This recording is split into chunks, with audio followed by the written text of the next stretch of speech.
Welcome to Simple Shoemaking. I've spent the last 25 years kind of obsessed with finding simple ways to make shoes from around the world.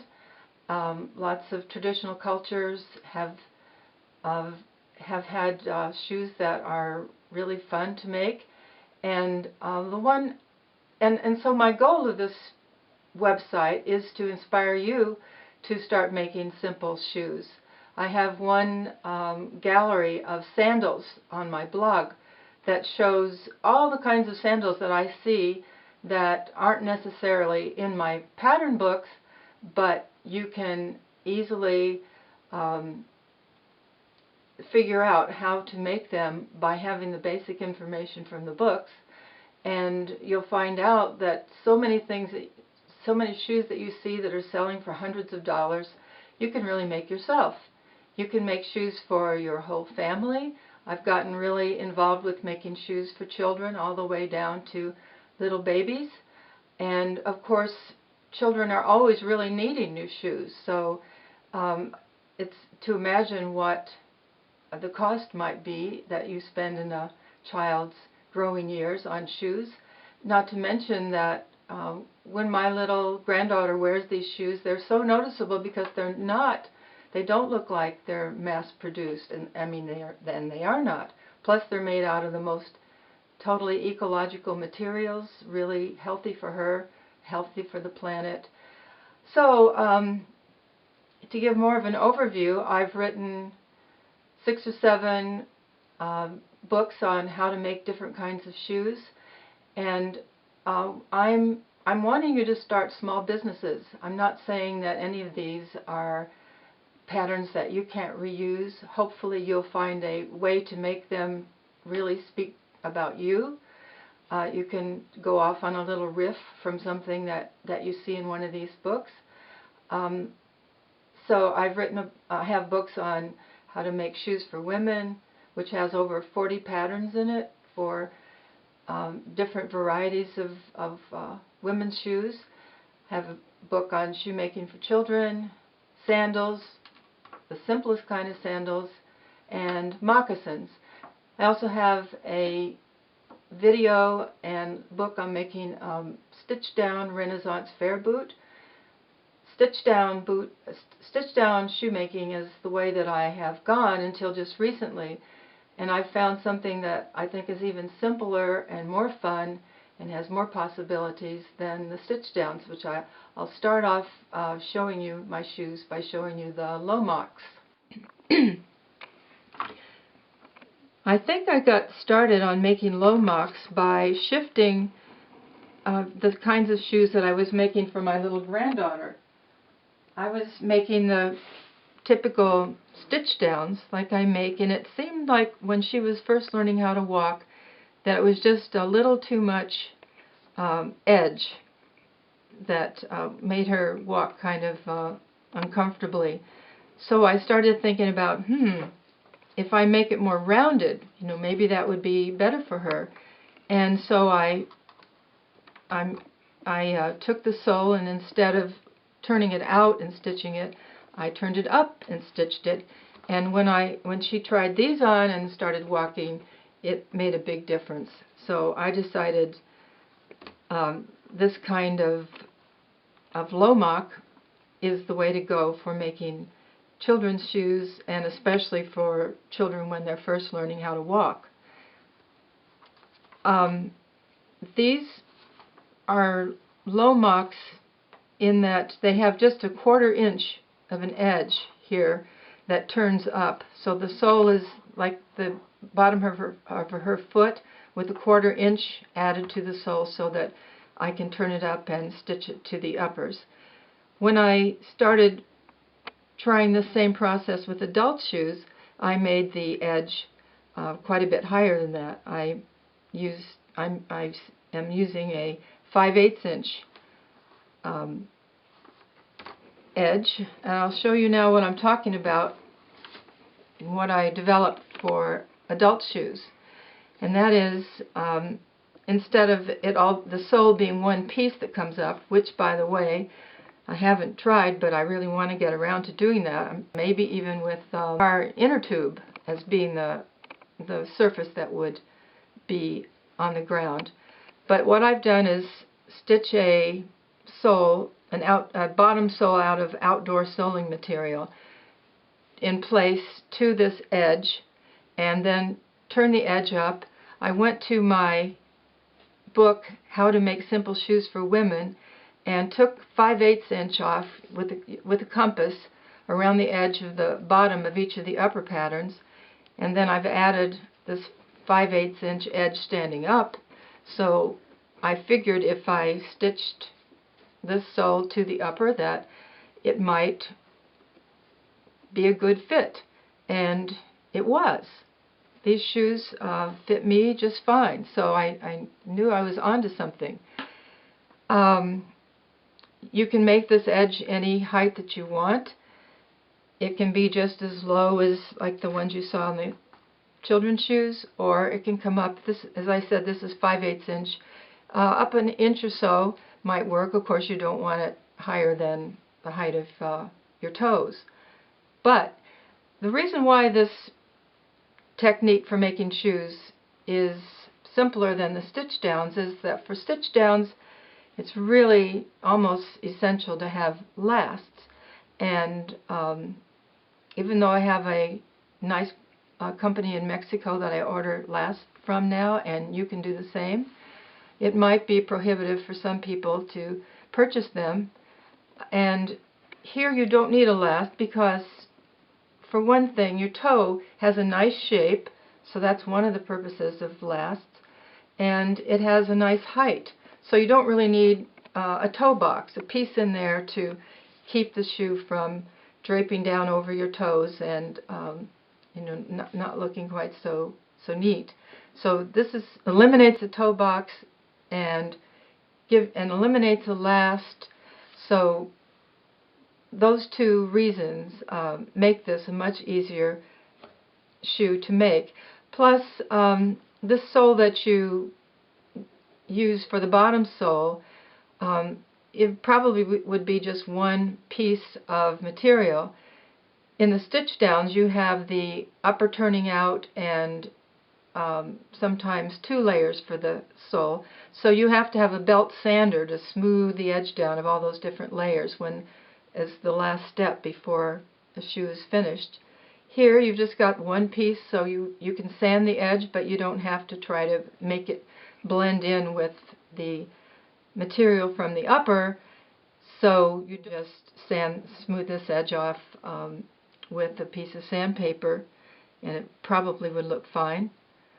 While I'm here, I'll show you that this is natural rubber called plantation crepe, which I like to use. It's so comfortable, and it's of course natural, and I can stitch these soles on because when you stitch, it pulls the stitches up off of the ground, so you don't have to be concerned about the sole stitching wearing out very soon. So that makes it ideal, except that it's not that ideal for hot sidewalks. It can get gummy. I've thought about putting one piece of the inner tube material under that and seeing if that can make a difference, but that's an experiment I haven't really tried yet. So I'm trying to integrate some other kinds of soling as well as just the natural rubber. So this is this pattern is a veli pattern. Veltjen is a shoe from South Africa that all the school children have worn through maybe a couple of centuries, probably brought from Northern Europe. And so it's just a basic kind of tie shoe, but I think it looks really good done as a Lowmock. And I have it in my newest pattern book. The pattern book for the Lowmocks has this shoe all the way from a tiny child up into a big man sizes. So that could keep you busy for a long time, just making this veli style of Lowmock for all your friends and family. Show you a few other Lowmocks. by the way, the name came from that a moccasin usually has an edge that comes up higher, and then it gets stitched to a plug here on top. Here we just have a low edge, and the upper is quite a bit bigger than the plug is. The upper part of the shoe is the main thing that you see. Some other Lowmocks samples here. Here's a Mary Jane style shoe, and I figured out that you can, if you want to put a strap on, you can cut some slits in the Lowmock top sole, slide a long strap that is just one continuous strap here, and put the buckle on beforehand. And this is not going to come apart. It's not going to come undone. It's in there permanently, so it's I think a really good way to make a strap. And any other kind of strappy thing that you might want to do, since there's so many different kinds of elastic and straps and Velcro that you see these days in shoes. Of course, the strap does get stitched, and I recommend that you stitch it through 2 holes, and usually I use about a 1/2 inch strap on each side so that it's held well in place. This is just a sample I was working on, but it shows you just top line that comes to a point here in front. So I was trying to make different sizes. Here's a flat shoe I'm working on now. I have kind of an asymmetric edge, and it's a little doesn't quite grab my foot at the top, so I'm stitching it and I'm pulling the stitches in each time just a little bit so that the top line will then hold well onto my foot. Here's a style of an Oxford. It's just like a one-piece tie shoe, but the shape of this opening is made a little different, so it makes for a more interesting shoe, and you can have a tongue in it or not. And this is probably my favorite shoe that I'm making for myself. This is from my moccasin making book. In the moccasin making book, you learn how to make a loafer, a shoe, a Chukka boot, and a higher boot. This shoe here is the moccasin shoe. So it has a heel piece and a vamp. They're not stitched together, they're just overlapped.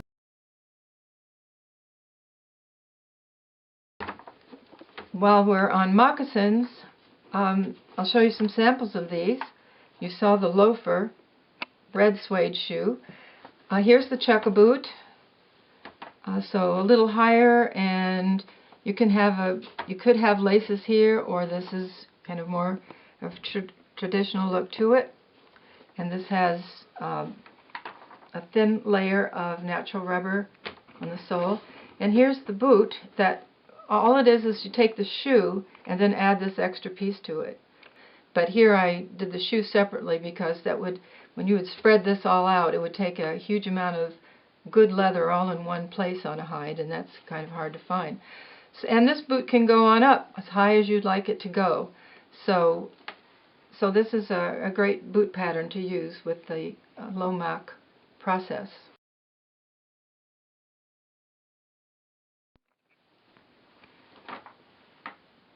I'd like to show you some of the other children's shoes that I've been making patterns for.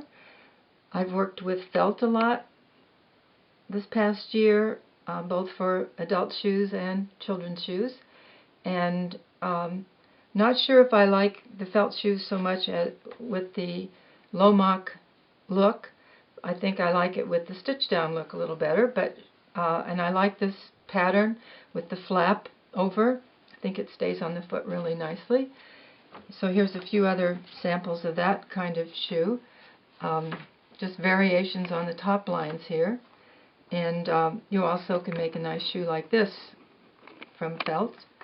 I found out that this was great for my granddaughter. I didn't think this shoe would be so wearable, but it fit her so nicely. I made her some little silver shoes like this, and that was the shoes she wore for Christmas. The Lowmock children's patterns are similar to this, and I've made kits, shoemaking kits, to get you started with shoemaking. And those are for first walkers, which are shoes that many people think are the most endearing ones to keep, to treasure forever until the child has their own children to wear those little shoes again. So that seemed like a good size to use for making a little kit for you. So the kit makes shoes like this in a size 4 children's, with elastic around the top, and they don't overlap, the heel part and the vamp part. It's much easier to make these with a variety of leathers, and hopefully you'll be making some of these with leather that you are recycling from handbags and jackets, things that you find at thrift shops. So it's with the fact that it doesn't overlap and the fact that it's stitched to the sole so that the upper goes inside the sole. You can use a great number of different weights and textures of leather, and I think they should have a good chance of working with this style. The children's shoes also include, children's shoe patterns also include the belly, or call it the derby. So these are, I think, are really cute all the way from little tiny children up through, the children's patterns go up through size 3. And in the warmer weather, you might want to make the shoemaking kit shoe like this. It has this pattern with it, and you can cut openings and let the heel be exposed, whatever you'd like to do in that regard. This is a stitch down, and it's stitched to a piece of carpet runner from Home Depot. So this makes a nice sole. It's a little fuzzy on the top. It's got gray carpet there, but if you don't mind the look of that, then it's very inexpensive and certainly accessible. And here's an example of a similar shoe in felt. I don't want to forget the shoodle. This is the same basic shoe, but in white leather. I got kind of interested in doodling and realized that I could doodle a lot. I've got lots of white leather, so better use it for doodling. And so you can make some very personalized shoes for a little child, and maybe even a bigger child or older sibling could help decorate the shoe, and possibly the shoes that would be those first walkers that you would save.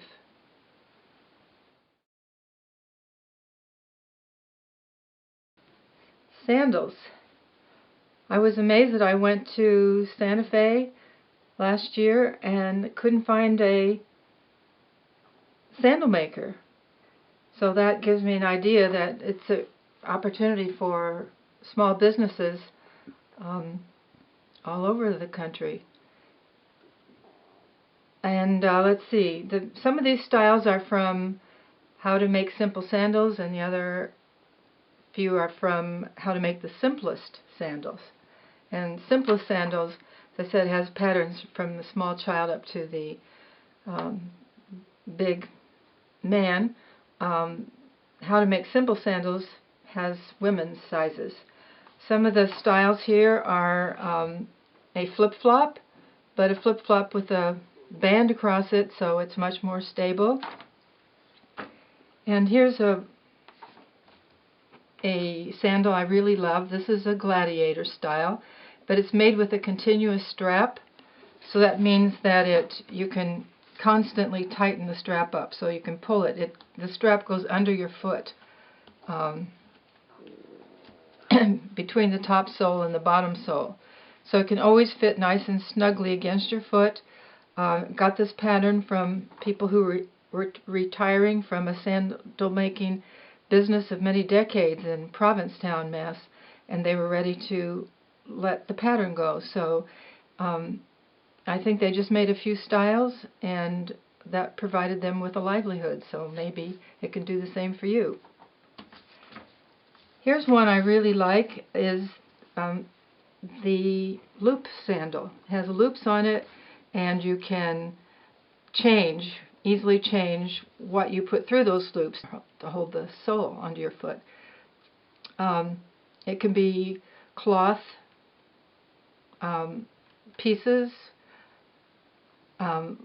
maybe fabrics that are, if you're in a tropical area, that are common in your area. You can make straps from that material. You can use silk or leather and wrap it around your ankles. So these have a lot of versatility, and I sell these sole blanks, the top sole and the sole, and it's easy for you to put in the loops and make the sandal. This is in the Simplest Sandals book, so this can be from tiny to huge, and I made a pair for my granddaughter to wear, and they were really cute. This is the fisherman's sandal, and so it's basically just a strap here and some straps across and an enclosed heel and a piece of elastic that makes them easy on and easy off. I've been thinking that they would be nice in men's sizes with different colored, maybe fine leathers like ostrich, or I happen to have a supply of some of that, so that's why I think of that, ostrich or snake or alligator, that would make a really interesting pair of sandals.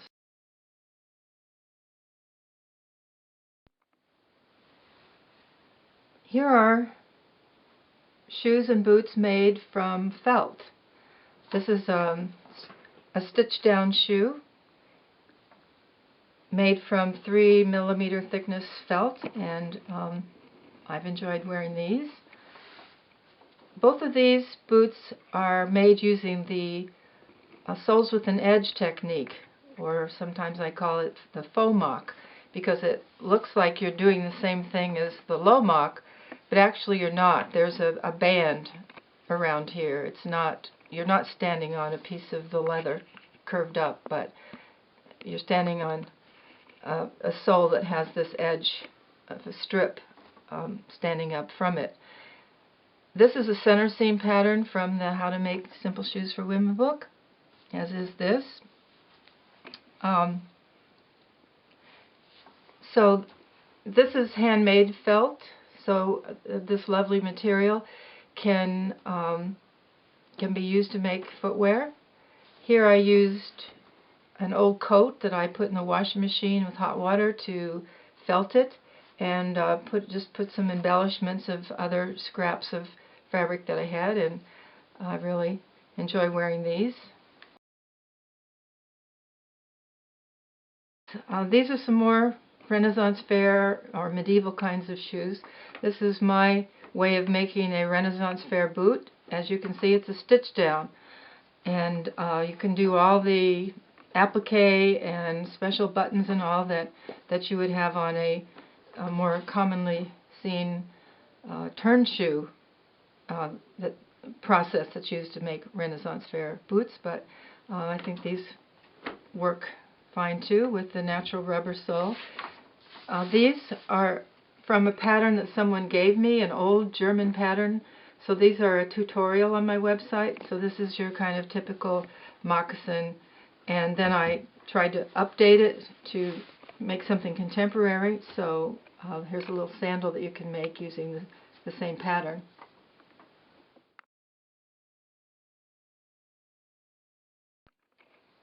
A couple more shoes from the How to Make Simple Shoes for Women book. A derby here with a kind of a batik process, little eyelet reinforcement pieces, and these boots look well worn because I wear them all the time. And the pieces here were added to kind of hide some errors in the way I did the eyelets. So then I ended up really liking it. So one time I thought, all I want to do is make these boots and put different colors around there and different colors, and that would be just my signature, the thing I'd make. But this is the only pair I've ever actually made.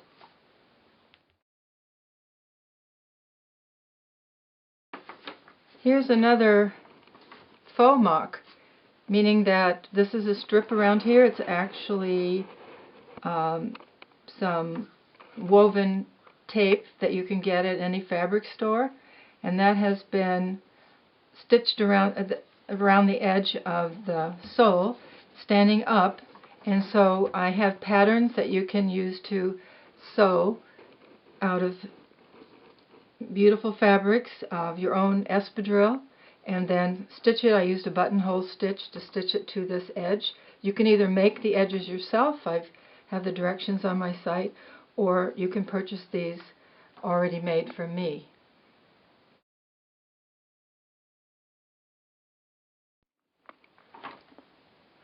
And I'll finish up with a couple of the tutorials. I'm going to be adding many more, but this is one that's been there a while, which is a side seam. Could be just a side seam shoe or moccasin. I mean, it is actually a moccasin. You can see how it's you're standing on the felted wool, and it comes up around. Instead of a separate plug, it's all part of the pattern. And then you can add this boot top so that you can be especially warm. These felted coat boots are extremely warm. They're wonderful. And this is something kind of similar. This is a one-piece moccasin, and here I've made it with the strap and the little heel cover. So I think this makes an especially nice shoe.